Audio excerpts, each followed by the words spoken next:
Welcome, everybody, to this week's episode of the Total BS Show. I'm Levi Stevenson. And I'm Derrick Bible Cheese. We're here to bring you a show designed to make politics something you actually want to talk about again. We've got a good show lined up for you guys here tonight. It's going to be should be an interesting one. We've done a lot of fact checking, a lot of research for this particular episode, so I hope you guys enjoy it. Couple things we want to touch base on before we get into the kind of the meat of the show. First off, as you can see, we are wearing our Total BS swag, our Total BS shirts. They will be hopefully up for sale here pretty soon. We'll have these, and we may have another design or two already. So if you are enough of a fan of the show already after 3 episodes that you want to buy yourself a t-shirt and support us, much appreciated. We'll have, like I said, we'll hopefully have those up for sale here pretty soon, and we will have those available for purchase.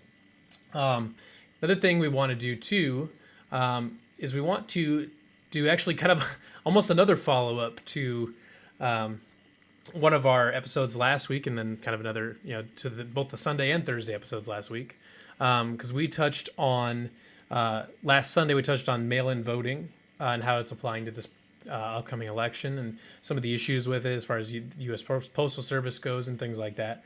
And then we followed up again a little bit with it with some issues in New Jersey on Thursday. And actually, just the other day, we had another incident come up where a judge actually in Iowa for Lynn County voided about 50,000 absentee ballot requests in Iowa County. They were voided because the voter information was already filled out on the mail-in ballots, which is obviously pretty problematic, because then if you are pre-filling out ballots and you know exactly who they're going to, that leaves you open for fraud.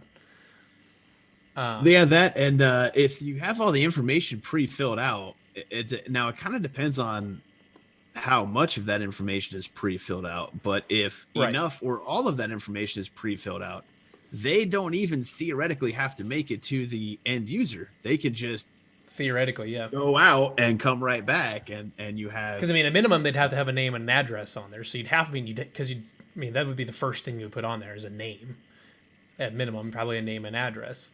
Well, it says that it included personal information, including names, dates of birth, and most significantly, their voter identification numbers. So it included voter ID numbers. It did. Now here's kind of the reason that things work the way they do with paperwork, with government, with life. You have to put forth a specific amount of effort to get things that you want, so you have to, if you're not willing to fill out a form, then you don't want the form that bad. You don't want the absentee ballot that bad. And that's done for a couple reasons. just universally. And one of those reasons is you have to take the time to do it. And that proves that you actually want to receive what you're requesting. Right. And that is like essentially the first basic bottom line, like rudimentary check and balance is, did the person actually desire the end result enough to go through the sometimes trivial, sometimes extensive effort to achieve what they wanted to achieve, or get what they wanted to get, receive what they wanted to receive, so on and so forth.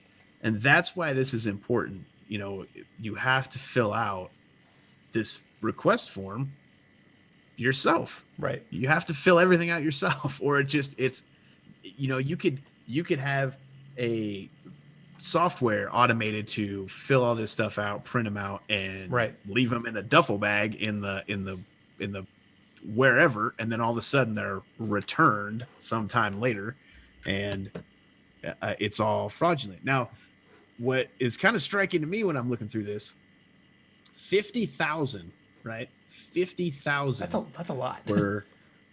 50,000 were invalidated, but it says that the ballot request forms in question were sent out to 140,000 voters.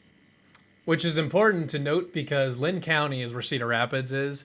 And I mean, that would be, 140,000 voters would essentially, I mean, that's basically, I would guess that's probably half the county at least.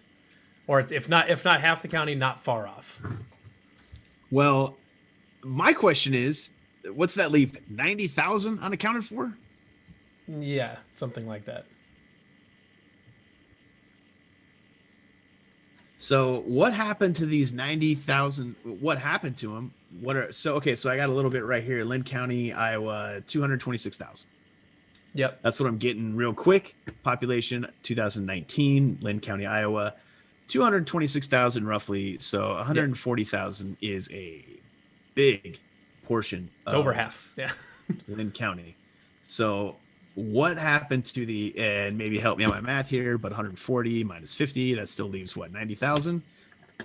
Yep. 90,000 of these things that got sent out. It doesn't really say what has been done to them and or what is going to be done to them. Right. So that's, man, if you're trying to really push the mail-in voting thing, seeing 50,000 absentee ballots get tossed because they were already pre-filled out is not a good start. That's a very poor start to the mail-in vote, to the absentee and / mail-in voting thing. Well, and these are not mail-in votes. These are absentee votes. So they were specifically requested.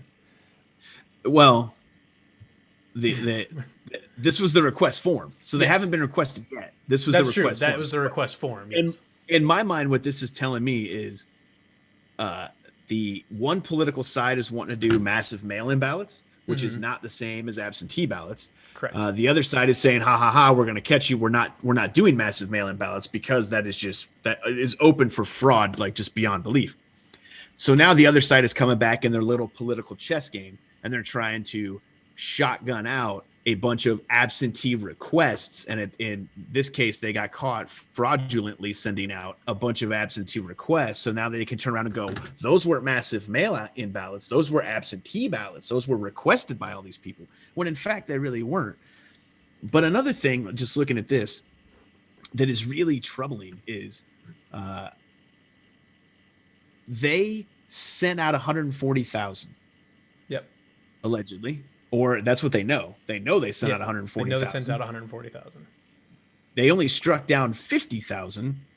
So in the grand scheme of things, I mean, where does that go from here? What happens to the other 90,000? Number one. Number two, did they just go, oh, our bad. We're just going to take those 50,000 and just hope those voters vote for how we wanted them to vote anyway? Mm-hmm. Or are we going to just resend them? Or are we going to try again to just cheat later? And what kind of signal does this send out to the rest of the nation? The rest of the nation is sitting back going, if you were inclined to want to try to pull off some sort of voter fraud scheme, the rest of the nation is sitting back going, well, nobody really got punished Nobody really got punished, and they sort of found a way to kind of systematically or arbitrarily, not arbitrarily, but kind of like circumvent the system or game the system or play the system. Right. So maybe we can try that, because if we send out X amount of absentee requests and we only get caught for less than 100%, it's still a win. It's still a win. If you only get caught for less than 100% and there's no discernible punishment, it's still a win. And as we discussed a couple weeks ago on the show when we were talking about voter fraud, I think we brought up that those numbers from the Heritage Foundation. You have to also think back to the number of people that actually get caught only represent less than 10% of the actual attempts at any given crime. Right. At any given crime, the number of people that get caught represent less than, and in some crimes, in some cases, far less than 10% of the actual number of those exact crimes being committed. Yep. And that's the tricky part about all this, is there can be a lot of things that are caught, and there's probably going to end up being a lot of things that don't get caught, and that's the problem. Yeah, they won't be. It's and I think difficult to track. It is. It's insanely difficult to track. Which, if you go back to the words of Governor Cuomo, when it benefited his interest, it's almost impossible to police and to track. Right. So now, we fast forward 4 or 5 months later, and it's the same people that were saying it's impossible to track and police are saying that's what we need to do. Right. So it's just, it's politics at its worst. And I think we touched on it a couple episodes ago. I personally think that this is a huge reason why, we have to have some sort of federal voter ID. That's the only way to stop it. Because this right now is only going to get progressively worse. It's only going to get progressively worse. It's like any other crime.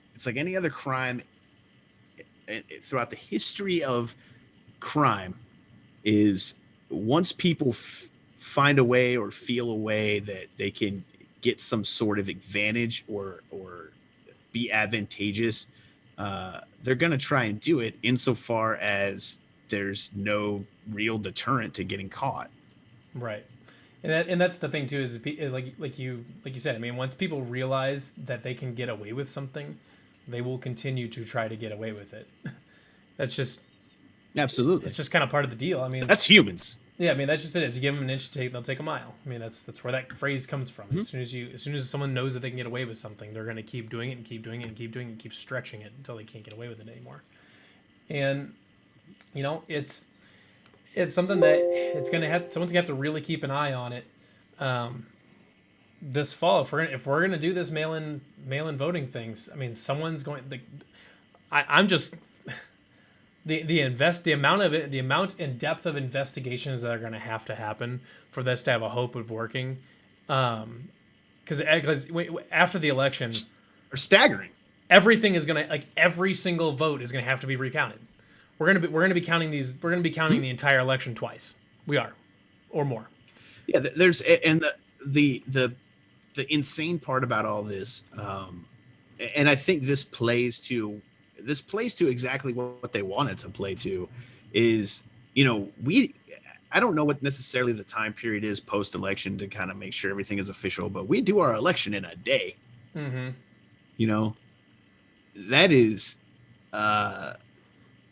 That's for what's going on. It almost feels like that one side is trying to make a system. They're trying to roll out a system in the middle of the night, so to speak, that can't be policed, can't be controlled, and it's going to be so overwhelming that there's no way that you can there's no way you're going to get an accurate count. Right. There's just no way. And again, I go back to the first step to trying to really get that under control is voter ID laws. Voter ID laws, one heartbeat, one vote. That's how it should work. Yeah. And that's the thing. Well, we kind of touched on it a little bit last Sunday too, in that if you wanted to try to do a federal voter ID thing, after this election, it's way too late to do it now. After this election, you say, Sure. as soon as, the day after whoever the new president is sworn in or whatever, day after swearing him in, you say, all right, next general election in 4 years, we will have federal voter ID. You have 3.5 years to figure it out. And if you need to get new, that's plenty of time for people if they don't have their birth certificate or they don't have their social security card because it's lost or whatever. That's enough time to get a new one, and it's enough time to not only get a new birth certificate or whatever, but get that federal voter ID. Especially if they can streamline the process. Whether you go to you can probably get it at the DMV. Maybe you make it a way to get it online. I'm not sure, but there's a way you can do this that gives everybody plenty of time, because that's the whole argument against voter ID is, not everybody has access to ID because they don't have they might not have the same access to their birth certificates and social security cards, whatever. All of that stuff can be replaced, and it takes a while, but it doesn't take. It goes out the window when you give them it goes out the window. Those time, you can kill two birds with one stone. You can get everybody ID, so everybody has their birth certificate and social security card. All that stuff's in order. Now you don't have to worry about that stuff anymore because that stuff comes into play for other things too, getting a mortgage, whatever else. There's lots of other things that comes into play for. So good. Now you've got everybody's got ID. Everybody's got all their documentation figured out. No problem. Also, now we can have federal voter ID. And you can automatically register people when they're 18. When you're 18, you're automatically registered to vote. And you do something like that or whatever. There's lots of different ways you can do this that make it accessible to everybody. Absolutely. And I think it's, in my mind, it's unbelievably easy. So the next question I have is the why question. Why aren't we doing it? And to me, I think it's clear that we're not doing it because it benefits somebody politically. Mm-hmm. It benefits one side or the other politically, and that's why we're not doing it. Mm-hmm. I think that's crystal clear. There's no reason that you can't say, all right, January 1st, 2024, this is going into effect. Get ready, get everything, all your ducks in a row. There's been the people that don't have access to that stuff are extreme outliers. Yeah. You don't want to, that is tons of time. Yeah. It's tons of time. It's like you said, it's not a lot of people. There are like gross numbers, like raw numbers. There's probably a lot of people, maybe thousands and tens of thousands or whatever people that need to get, that don't have proper identification and stuff like that. Probably it's still a small portion of people, and you don't legislate based on the outliers. You can still take care of them without setting overall policy to cater to a small group of people. Well, and I think going back to Thursday's show, I think this gets into the logos, ethos, pathos. You go logos.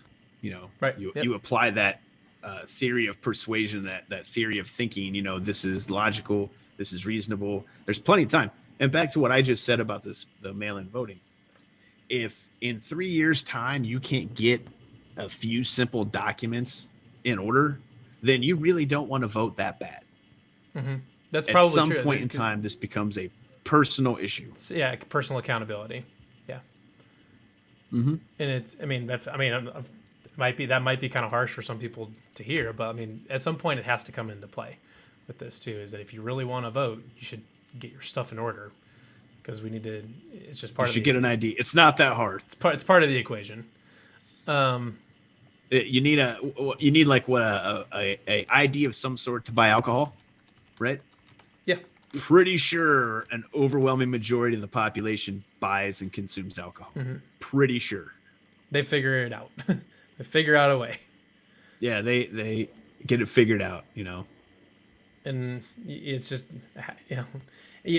because voting is a right that is afforded to everybody. You have the right to vote if you are a citizen and all that, or there's all whatever the different things. So I'm sympathetic to the argument, well, it's your right to vote. You shouldn't have to go through all these hoops and whatever to vote.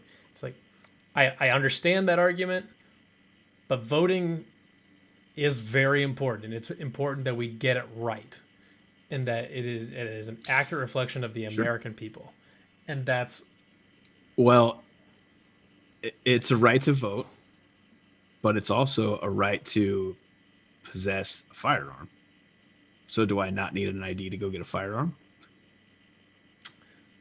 There's an interesting logical Huh? there's an interesting logical litmus test to be applied there. And that's probably for another show. But that's probably a whole show on its own, to be honest. The Second Amendment and all That could be a series of shows. It could be multiple shows. You got anything else you want to touch on before we kind of get into our big topic for the day? No, I think our follow-ups that pretty much does it for me. I think that's about where we're caught up for now. So, so we want to touch on today is to try to do our best to we did lots and lots of research on this. We've been snooping around for hours and hours and hours trying to make sure we've got everything. And if we still miss something, please let us. If we missed an important detail, definitely please let us know to make sure we've got this taken care of. But when things like this happen and news outlets grab a hold of it and Twitter checkmark personalities get a hold of it, things get twisted, details get left out. We want to make sure that everybody is fully up to date as best we can get you up to date. So we've done, like I said, we've done a significant amount of research, looked about everywhere we could find high and low to try to find every single detail that we can to put together a timeline as we know it right now. It's important to note that the official investigation is still underway, so new details can come out and probably will come out because there's still some missing pieces that need to be filled in, but of what we know right now, based on what we've heard from the Kenosha Police Department, from their police union, from video evidence, things like that, we've done I think a decent job of putting together a timeline to try to give you an accurate description of what's going on, or at least as accurate as we can be as of right now with the information that is publicly available. So we're gonna present this kind of as a timeline so people can understand the sequence of events and what happened. So to start at the very beginning, at 5:11 p.m., I believe it was last Sunday, 5:11 p.m., the Kenosha Police Department was called to respond to a domestic incident in Kenosha on 40th Street on the 2800 block. On the way there, they were also informed that the suspect, Jacob Blake, had an outstanding arrest warrant, or an outstanding warrant out for his arrest for multiple charges stemming back to May, which included where he was accused by his girlfriend of sexual assault, and there's a few other. Let me pull that up here real quick. And a few other charges as well, like a few other domestic violence charges. This is stemming back to May. Count one was criminal trespass and domestic abuse. Count 2 was third-degree sexual assault, domestic abuse, and count 3 was disorderly conduct and domestic abuse. So let me pull up a picture. We got a picture of the front page of the arrest warrant: criminal trespass, third-degree sexual assault, and disorderly conduct. Now, the important thing to note about this is that this is relevant to setting the scene for what the cops knew what the officers knew when they arrived at the scene. And that this also tells us from right up at that an arrest was going to happen today. It was going to happen today. No matter what, Jacob Blake was going to be arrested. Even if the officers decided that what they were called in for was not worth arresting him for, this outstanding warrant meant he was going to be arrested that day, period. He was going to get arrested that day, no matter what. When the police show up, when the police find out that they're in contact with a person of interest, not really of interest, a person that has active warrants out, it doesn't matter what is going on. It could be jaywalking to arson. It doesn't matter. That person is getting arrested for those warrants, period. Yes. They're going with the police officers. So it's important to understand that fact. That's a fact. Yep. It's an official warrant that was issued by the court. Like I said, we just showed it. I can show it again if anybody missed it and would like to see it again. And we can include sources as well in the video descriptions, so you guys can look at this stuff for yourself. But sets the scene there, so we know what the police officers, I keep calling cops, what the police officers, what information they knew going in, and what the circumstances were surrounding that. So they respond to the 2800 block. Now, it's also important to note the atmosphere that they're responding into. The female who called 911 in the arrest warrant is referred to as, just by her initials, LNB. LNB. LNB is the party that called 911 for the officers to respond. She is also the one that is named in the arrest warrants for Jacob Blake. She is the one that he allegedly committed sexual assault on. So it's important to note the atmosphere that the officers are stepping into is it's critical. It's very critical because the victim of a prior alleged sexual assault is on scene. Yep. And does have a previous relationship with the accused. Yep. So when they get there, if they didn't know, they knew really fast that this is the person who was named in previous warrants. This is the person who has called them in. This is the person who has stated that Jacob Blake has sexually assaulted her up to 2 times a year over the last, I believe it said 8 years, when he drinks heavily, quote unquote. That was per the arrest warrant. Mm-hmm. That was per the probable cause section of the arrest warrant. Yep. So it's important to understand the situation at hand. They arrive. There are multiple people on the scene already. They seem to be in some sort of a conflict. You have family on the scene. You have people with prior relationships on the scene. You have a lot of tension and hostility on the scene. You have a female who is obviously has some sort of a fear for her safety because she has been sexually assaulted, allegedly, by this person in the past. On top of that, the police officers are going to make an arrest, period, because they have warrants. He is going to get arrested. That is not negotiable. Yep. We seem to sort of have this.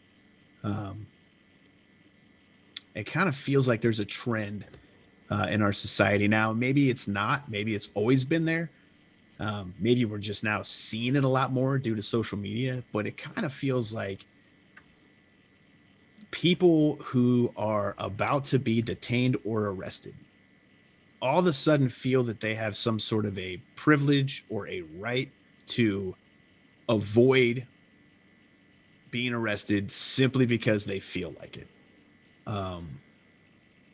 And that's problematic. When the police get there, if you have warrants, you're getting arrested. So, well, I think there is some sort of, I'll do a little bit more research on this too. I think there is some sort of research that shows that that people that know they're going to be arrested and likely convicted of something tend to fight back a little bit more because they basically have nothing to lose. Essentially, yes, they have nothing to lose. Not saying it's the why not. Yeah, not saying that this was the case, but that this was the case in this specific situation. But that is a pattern of behavior that is observed in different studies, and that's part of this equation too. That's why the arrest warrant is important too. Because we know Jacob Blake definitely knew that there was a warrant out for his arrest, and two, that I would assume he probably believed that there was a chance that he would be convicted of that. Absolutely. Any sort of a domestic charge could go either way. You don't really know how that's going to shake out. Yep. But a domestic charge is very different from a lot of other charges in that if you were there and involved or not, because a domestic charge is typically typically two people, one Yeah. person charging the other with something. Yep. So if police officers, you know, rolled up on me one day and said, "Hey, we need to talk to you about a robbery." Okay, I'm pretty sure I didn't rob anything. You Right. know, that's way different. You know, Right. if they roll up on me and say, "Hey, person X accused you of a domestic charge," well, okay, well, do I know person X, and would they have ever reported me to the police for something I may or may not have done, or was taken out of context, or whatever? I know that like right away. Yeah. I mean, everybody knows if they're guilty. It's just Yeah, it's a matter of do you think that if you know that you're guilty, do you believe there's enough evidence to convict you of something? yeah. If the police came up to me and said, "We need to talk to you about a robbery at a gas station," okay, let's chat, because I know that I didn't rob a gas station. Yeah. I mean, if you That's if a you fact. if you know you didn't commit something, then you're probably going to be pretty willing to work with somebody to clear your name. So So going down through the timeline, we want to try to establish some sort of a sequence of events that unfolded that there's clearly video of. Now we're going to go back and discuss perhaps what was going on during that timeline. But keep in mind, this timeline is rather short. It's very short. A lot of these incidents, a lot of these altercations between police officers and anyone that they're in a situation with, the timelines are usually extremely short. Extremely short. yep. And there's no instant replay necessarily when people's lives are on the line. There just isn't. There's no timeouts. It doesn't work like that. So the police arrive on the scene. They have an interaction with Mr. Blake and everybody else who's on the scene. Now there's video of a physical altercation. There's a physical altercation between Jacob Blake and the police.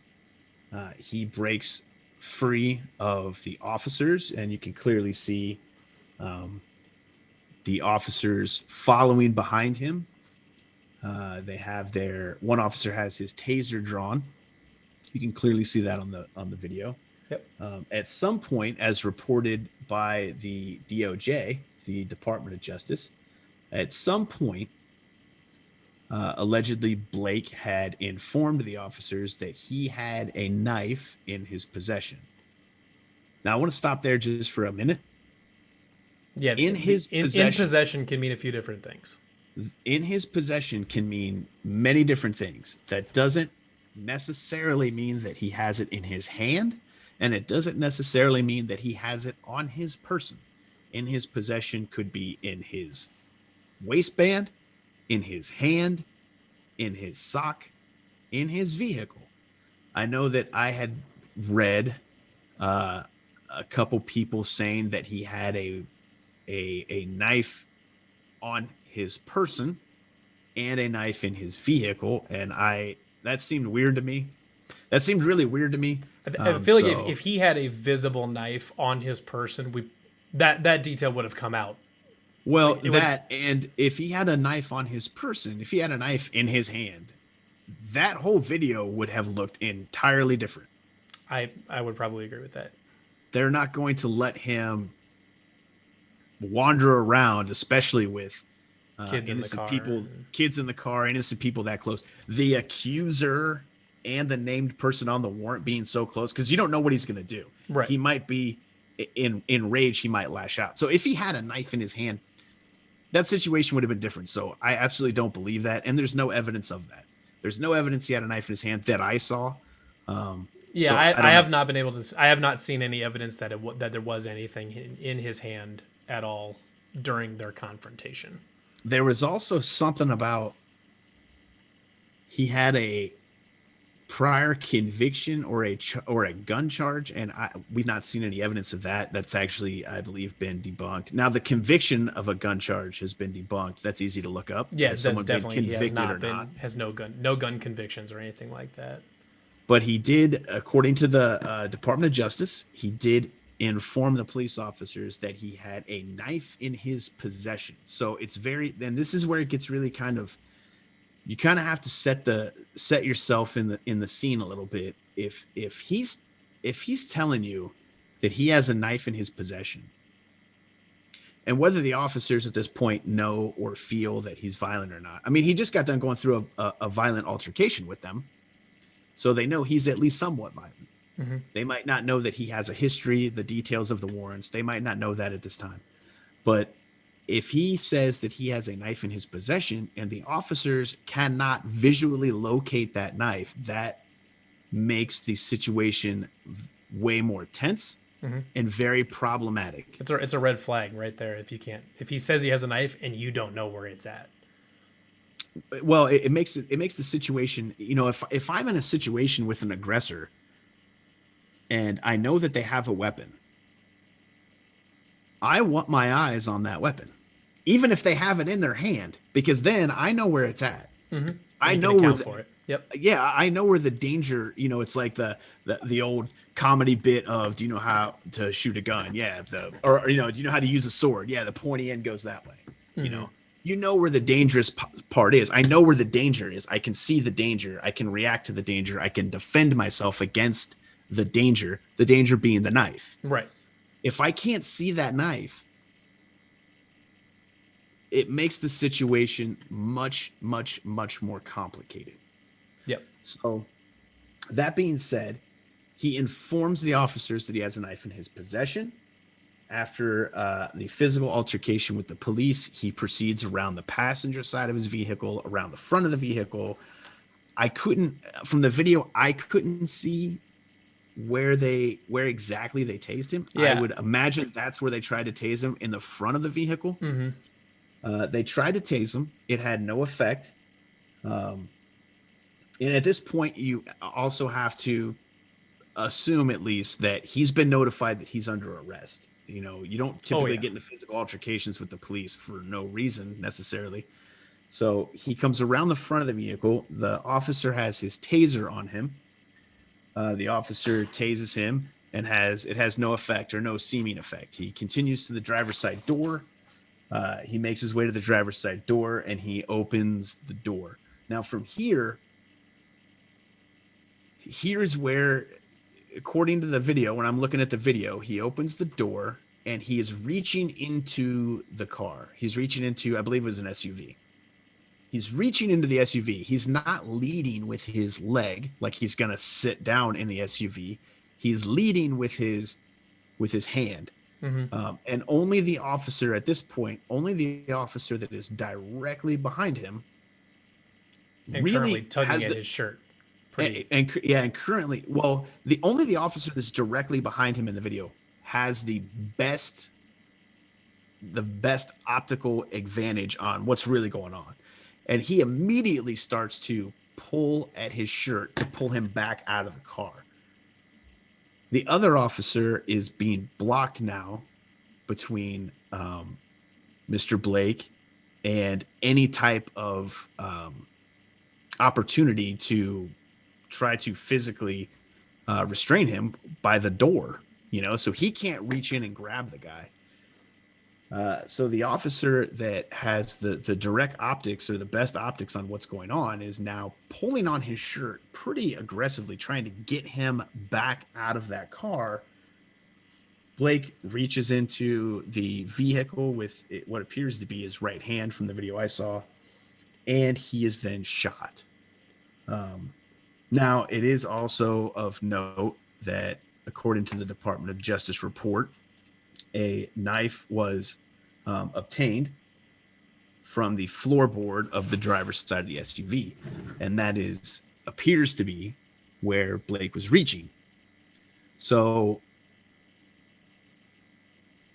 this whole timeline happens in seconds. Yeah, less than 10 seconds is when this whole thing happens.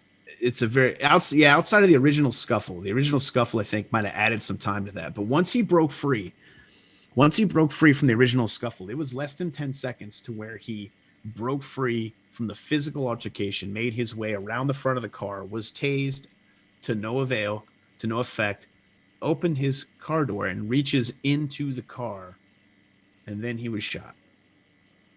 Less than 10 seconds. Happens pretty quick.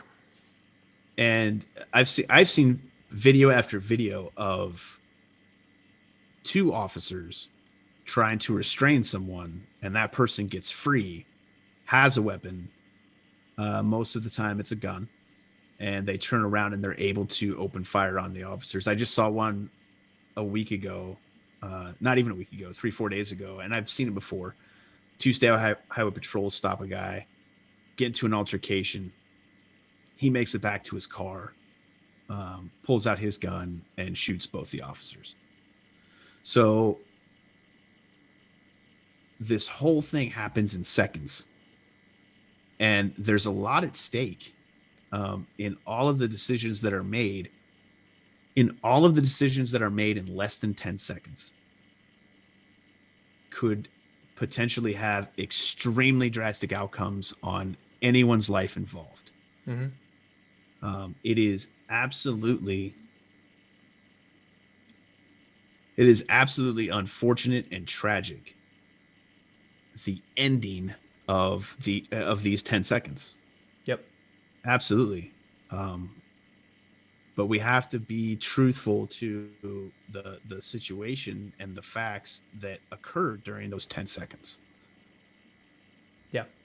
And that's the thing about this, is that it's not a situation that, I mean, even the officers are not looking, the officers don't, I guess it's hard to say. It's a motive question, I suppose, but it's probably reasonable to suggest that officers in general do not like shooting people. Well, I think what a lot of people also might not know is anytime a officer's weapon is discharged, they are immediately put on leave.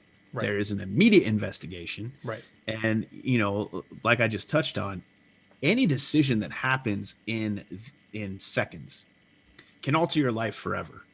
That officer, any officer, mm-hmm.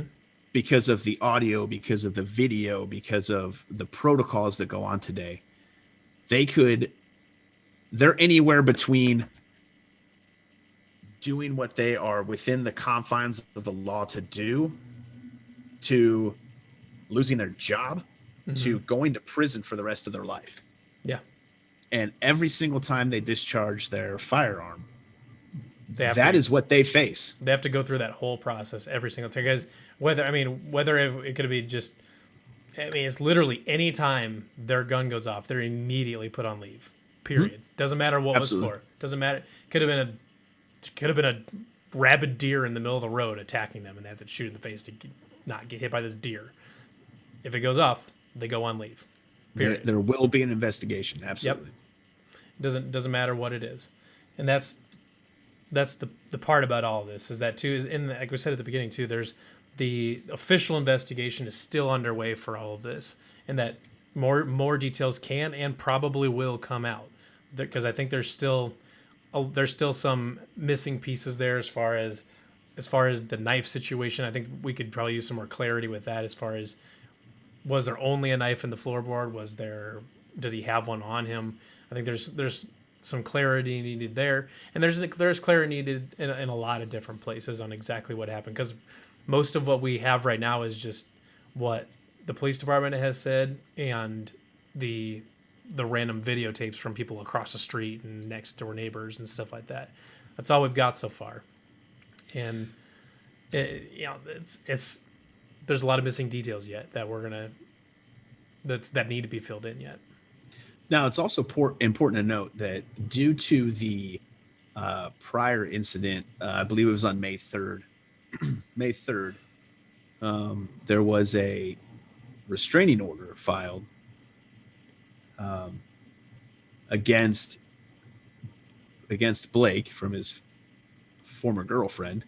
Mm-hmm. So according to the restraining order, again, another piece of the puzzle, he was not even allowed to be within X amount of feet from incident. I believe it was on May 3rd. And since then, May 3rd, it's been reported that his warrants have been vacated.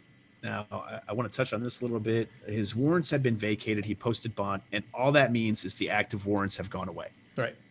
That means it just means that those warrants have been enacted. Essentially, they've been acted upon. Right. So he still has to face the accountability for those criminal charges. Now, whether he's found guilty or innocent of those specific criminal charges is yet to be seen and has to play out in court.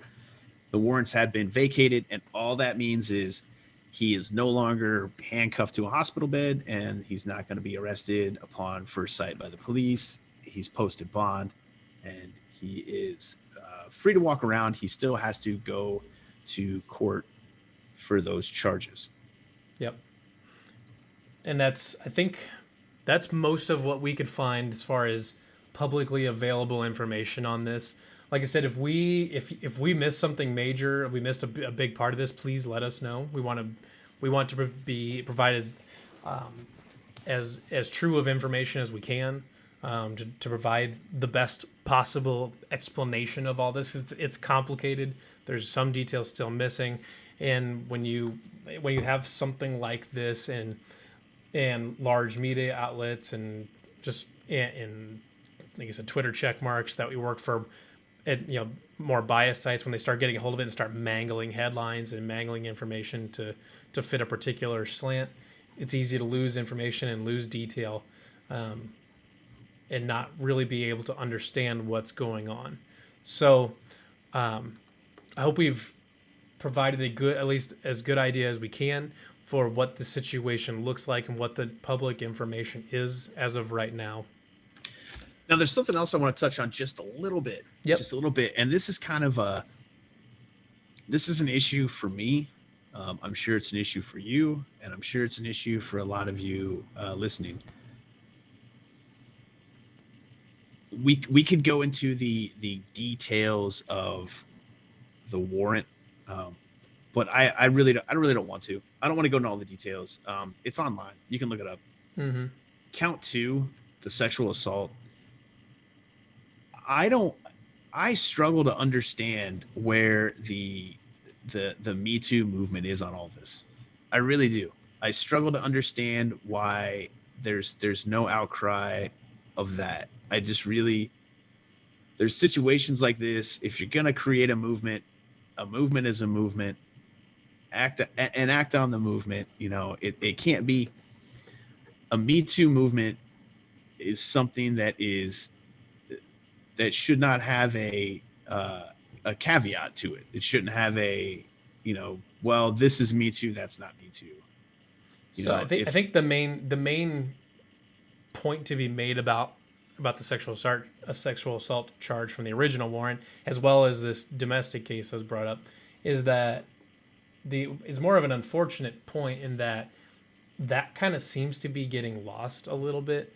It does. And that it's unfortunate. I'm not gonna, because there's a lot of information surrounding this, and there's a lot of just things flying at you all the time about this particular situation, that it's easy to lose sight of that too.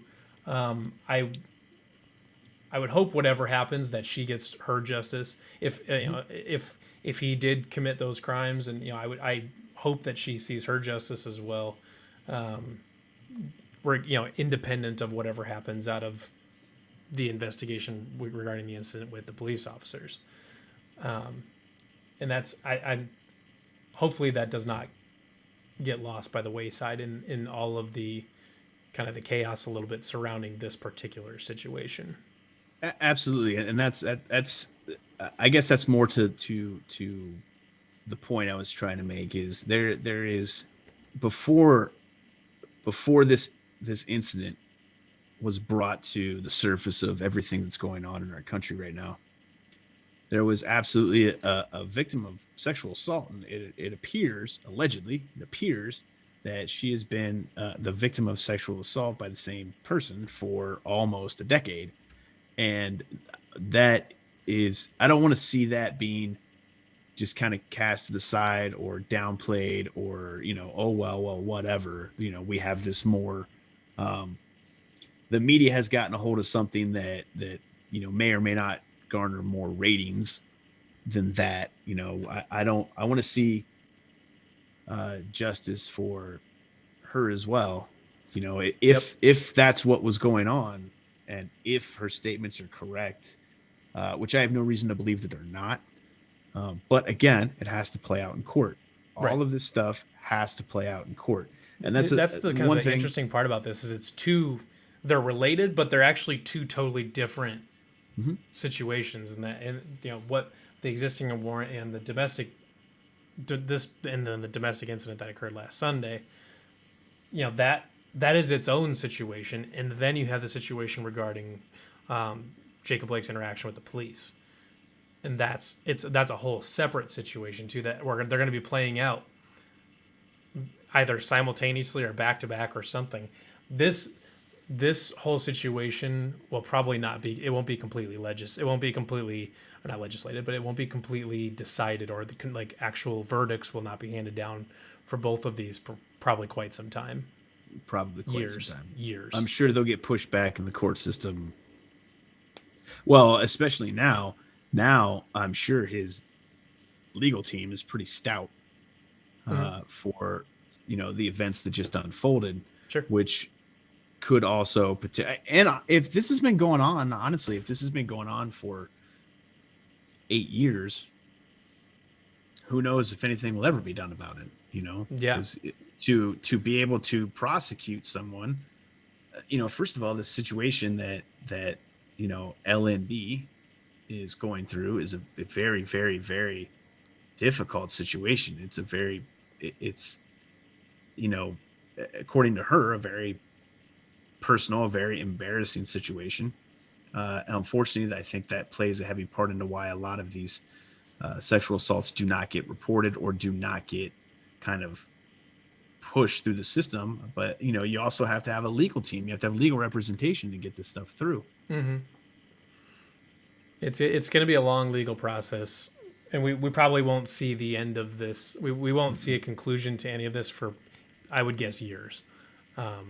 It'd be because you'll have to have pre-trial stuff, and then you'll have trials for both cases, and you'll have and the depositions, and it'll be quite a long and drawn out ordeal, I would assume.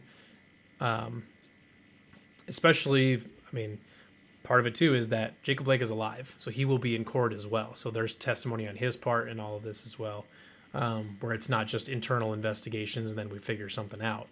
It's now there's people going back and forth. So this will take probably longer than a lot longer. It will take probably a lot longer than it would, even if Jacob Blake had not survived. And that is a good point. The fact that he is alive, which is good. It's good that he's which alive. is good. It's very good that he's alive. Is going to create it's going to create an element to this situation that I want to say that we're not necessarily used to. Maybe that's wrong terminology, but it's true, because it's an unusual circumstance when we're talking about this type of discussion.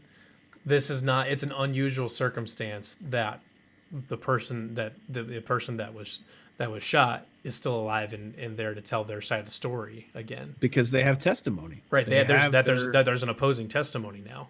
That's it's unusual for this particular type of case. So at least when it comes to these the real national spotlight cases like this one is. It's it happens obviously in the ones that we don't hear about as often, but as far as the real national ones that everybody hears about and we see protests for and things like that, it's unusual that we'll have opposing testimony, or you'll have testimony from the plaintiff themselves.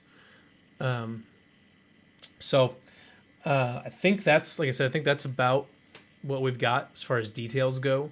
Hope everybody found this informative. Like I said, if we missed anything, please let us know. We want to make sure we've got all the facts right. And if someone does point out something, we will absolutely, next show, we'll list it as a correction, say this, we missed this, and this is important detail you need to know. We will make sure to post any corrections. We'll put sources in, whatever it needs to be, to make sure that you guys get the facts that you need to properly understand what's going on. You got any final thoughts you want to rattle off before we call her a day, Derrick? No, I think I'm good. I think that I guess I have one. We need to get to a point in our country where we stop. We stop. And I personally, I blame the mainstream media and their just relentless drive for ratings. We need to get to a point in our country where we stop having emotional knee-jerk reactions over something that is thrown in our face before we get the facts of what actually happened. Mm-hmm. We need to stop allowing the mainstream media to control narratives and spoon feed us indoctrination before we actually sit down and know what happened. Like I stated last show, so many times I've tried to get onto the internet and find just the video or just the documentation, just the Right. paper, just the, and I can't find it. Just I find the core everybody document else's, or something like that. Like yeah, I just want to find the document, and I find everybody else's, you know, CNN, Fox News, MSNBC, ABC, USA Today, Washington Post, New York Post. You know, I find everybody else's spin where they chop everything up. They tell you 2 or 3 paragraphs of their narrative, and then they give you a little quote unquote, this is what we base that narrative. Well, I just want to see the source material. Mm-hmm. And it's very difficult to find. Yep. And we've got to stop falling for this trap every time. We've got to stop at some point. Yeah. And that's what we are trying to do, because not everybody has the time to do that. And that's what we're trying to do, is to find that source material for you. But like you said, it's very annoying, because we're trying to do our research that we need to get you guys the information you need. And it's really hard to find, because you have to dig through 9,000 spun articles to get to what you actually, to get to the base information. And that's, you know, it's an unfortunate current state in our information cycle, the information news cycle that takes place on social media now. Hopefully it improves. I don't know. Don't know if it will, but I hope so. Hopefully. But either way, I think we're going to wrap up for this week. So I want to thank everybody for tuning in again to this week's episode, to this particular episode of the Total BS Show. We stream every Sunday and Thursday evening at 8 p.m. Central Time, 9 p.m. Eastern. And as always, do your own research, question everything, trust nothing,